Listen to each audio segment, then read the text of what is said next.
Do dyslexic challenges stay the same throughout someone's life? No, they don't. So, here when we look at it, you have to realize that when you get a diagnosis or classification of dyslexia, it is just how you present it in that moment. Think about an exam, any exam that you have ever written.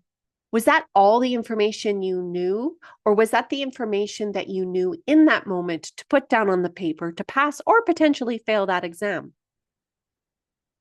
When we're looking at diagnoses, that's just how the person showed up in that moment. And when we base it on psychology, there is a big difference between trait and state.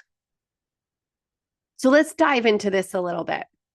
When we are looking at traits through the psychological perspective, that is something that is stable and long term. So it's going to show up consistently time and time again.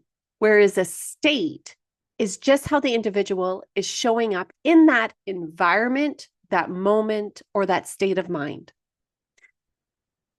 When we are looking at dyslexia, you are along the dyslexic spectrum as a trait.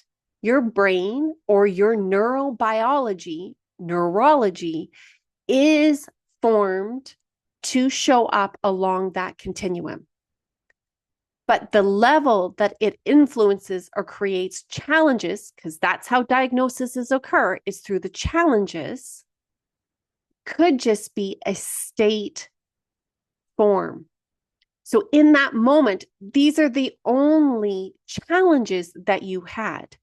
It doesn't mean that that is a trait and that's the only way that dyslexia is going to influence you. It's just during that assessment, that's all that showed up. Doesn't mean that's all that's going to show up consistently throughout your life. This is something that diagnoses don't look at, don't take into perspective, but it is the real life factors. Over time, depending on our stress levels, our hormone levels, and our ages of our brains, our nutrition, there's so many things that can create factors here. But the more stress and global aspect of stress, so stress of well-being, we can have stronger challenges surface for us. This becomes difficult for a dyslexic individual because those days you think, what's wrong with me? Why can't my mouth and my brain work together and say the right words? Why can't they form constant sentences? Why can't I retrieve this information? I know it. And automatically we kind of beat up on ourselves. But here's the thing. It's just a state. We need to look at what's happening around us. It's not about us, it's around us. So what is in our environment, whether it is our chemical well-being, so our body's processing hormones, maybe the food levels, what are we putting into our bodies? Is it our mental state? So what are our thoughts? What are our emotions? Are we having arguments with individuals? How are our relationships? What's work like? What is influencing us to create this state?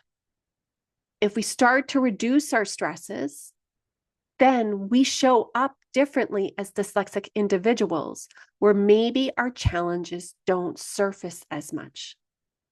Something to think about. For you, have you noticed when different times have occurred where your dyslexic challenges surface even more than other times? We are dyslexics. That is a trait.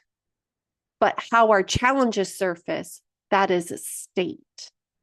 It's a different way of looking at it. If you find this information helpful, please click like and subscribe. That helps me know what content is actually making an impact for individuals and lets me know what more of a certain area of dyslexia that I can do research for and share with you.